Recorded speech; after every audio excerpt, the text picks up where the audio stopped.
Cavolo ragazzi, questa volta mi hanno beccato davvero! Ma prima di dirvi in che modo sono riusciti a beccarmi, vi invito ad entrare nel mio canale Telegram ufficiale TechBest, linkato qui sotto in descrizione video, per offerte, link, coupon su droni, accessori, tanti altri prodotti, gift card, notizie e molto altro. Vi aspetto. Ragazzi, ovviamente non sto volando in zone rosse, zone proibite per i nostri droni, ma negli ultimi giorni è venuto fuori un gran casino. È un possibile pericolo per tutti noi appassionati di droni, un ulteriore rischio.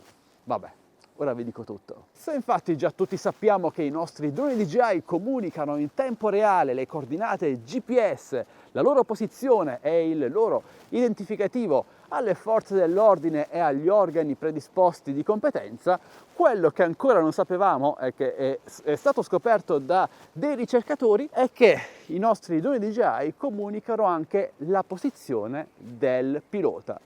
Ma non è tutto qui. Quel che di grave, anzi gravissimo, è stato scoperto è che tutte queste informazioni sensibili non vengono condivise solo alle forze dell'ordine, agli organi predisposti, ma sono informazioni non criptate.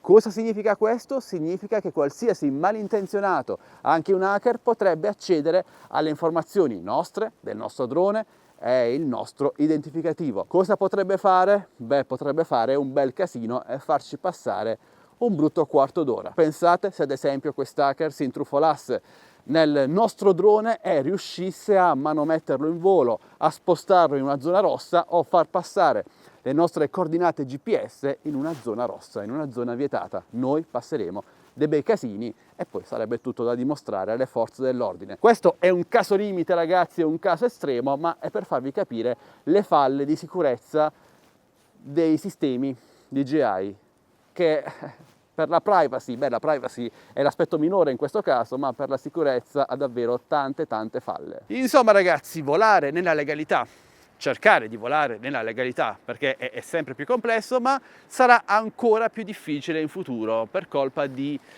queste informazioni che stanno venendo fuori negli ultimi giorni. Spero che DJI riesca a metterci una pezza, anche se il suo sistema Aeroscope è già in funzione da 6-7 anni e tutte le nostre informazioni sono sempre state quindi alla mercé di tutti, di qualsiasi malintenzionato, e trovo sia davvero assurdo ragazzi. Facciamo sempre attenzione nei limiti del possibile e fatemi sapere ora voi cosa ne pensate lasciando un commento qui sotto. Un bel like per supportarmi e condividete questo video a tutti i vostri amici. Volate sempre in sicurezza e accendete il cervello prima del drone, che è la cosa migliore. Ciao ragazzi e buon volo!